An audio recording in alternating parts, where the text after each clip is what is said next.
This is a deadly mushroom. Won't be eating that for lunch.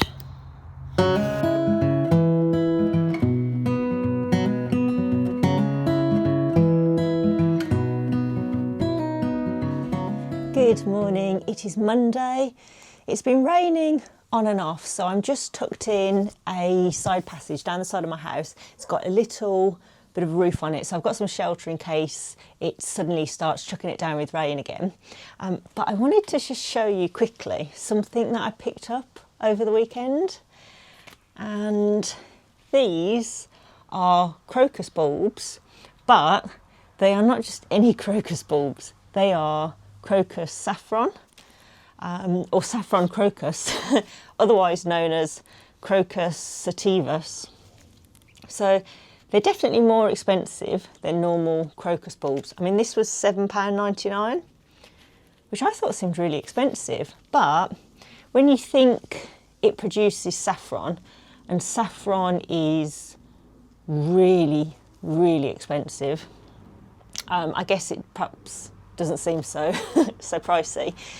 But I thought I'll get this potted up because I know it's currently in its growing season, or it's supposed to be. So ideally you wouldn't disturb it, but it's just, I don't know that the soil's great, and obviously half the bulbs aren't even in the soil.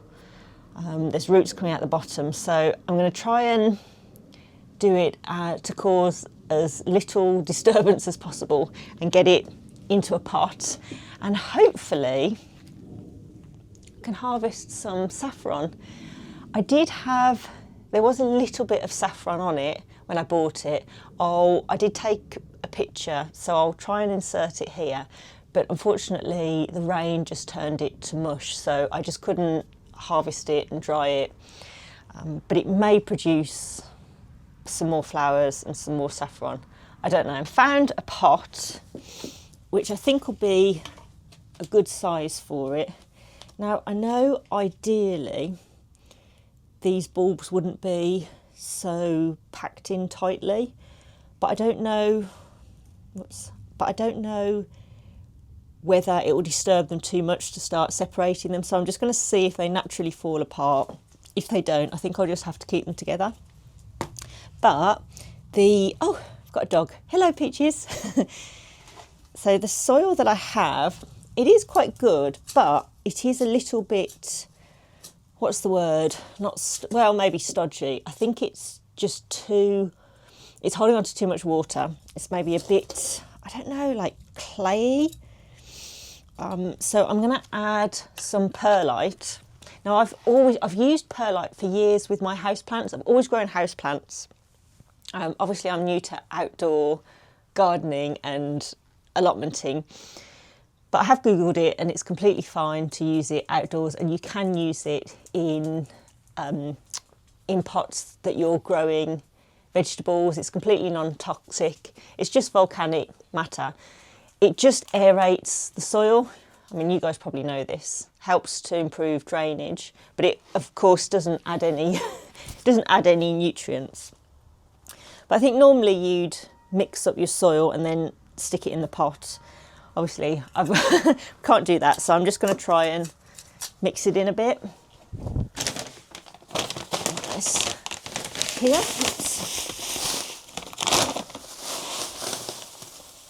So let's give that a mix up.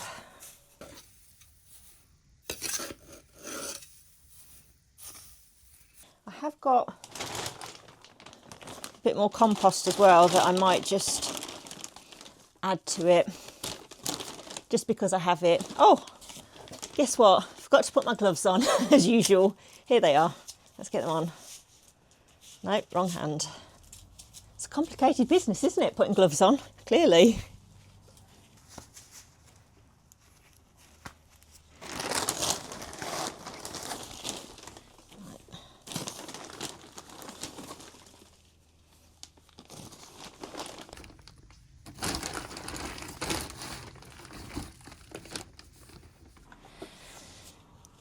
Okay, right.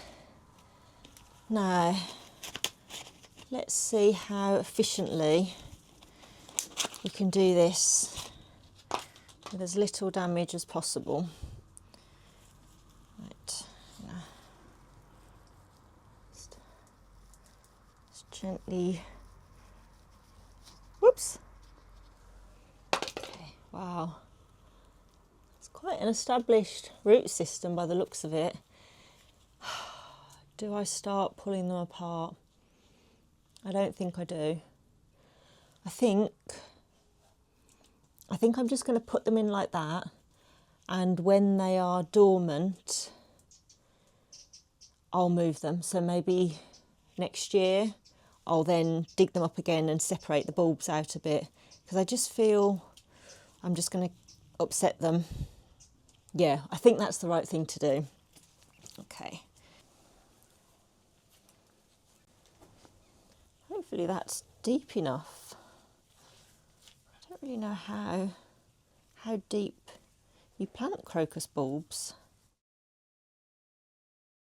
I just don't want to disturb them anymore, so I'm just going to pack them up with a bit more soil, give them a water, try and stick them in the sunniest spot that I can find, and just cross my fingers and hope for the best. I don't know if I said, but saffron is a spice, and it's of course used for seasoning food, but also I think used as a dye. But it is the most expensive spice that there is. I've only cooked with it, I think, once, and it was years and years ago, and I can't remember what it was. I think it was maybe a paella or perhaps a risotto, but I can't remember anything about it or what it tastes like.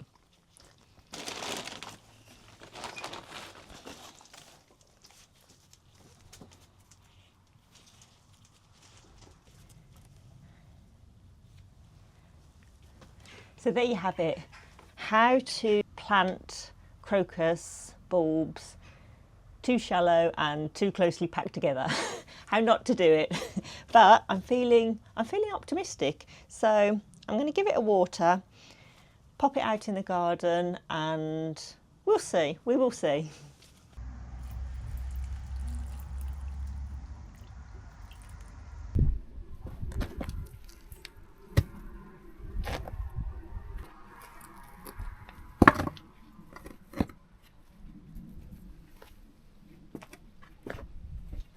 It is Sunday morning, it's quite early, so I'm heading out now because I've got a bit of a drive to my Mushroom Foraging Workshop. My hair's still wringing wet, it's been a bit of a mad rush this morning as always. So I've got my coffee, so I'm going to head off and hopefully I'll get some footage while I'm there. So see you in the forest.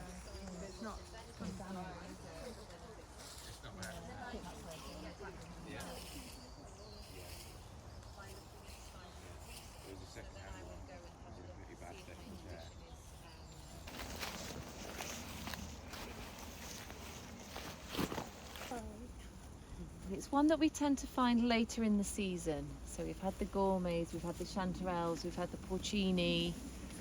Now we're moving into the zone of the funnel realm. So this is a funnel mushroom. And it has a particular name. And it is called a funnel mushroom because it has a dip in the middle of it. Very often if you see a mushroom that has a dip in the middle, it is going to be a funnel. There is a poisonous species of funnel mushroom called the fool's funnel. So we have to be really careful.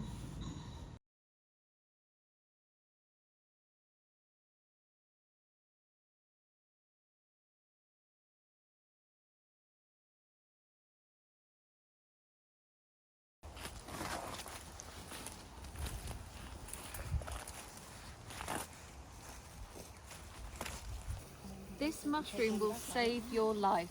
Wow! On many an occasion. And it has saved the life of one of my friends. And I know it's a polypore because it's made up of pores on the underside of the mushroom. Can you see the polypore? Yeah. So, and obviously there's 3 of us behind it. Is that Also birch bark, or is that different? It looks different. Yeah. This is called the hoof fungus.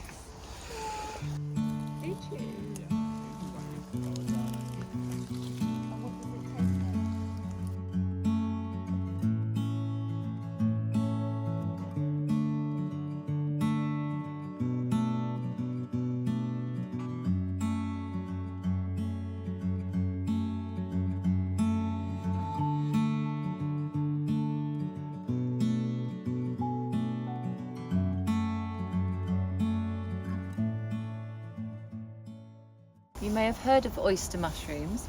You don't always come across them in the wild. And I need to cut this one with a knife, so not this time, but thank you. The space on this tree, and it's producing what's called triterpenes and secondary metabolites, which mean its mycelium can take hold. This is a deadly mushroom. Won't be eating that for lunch.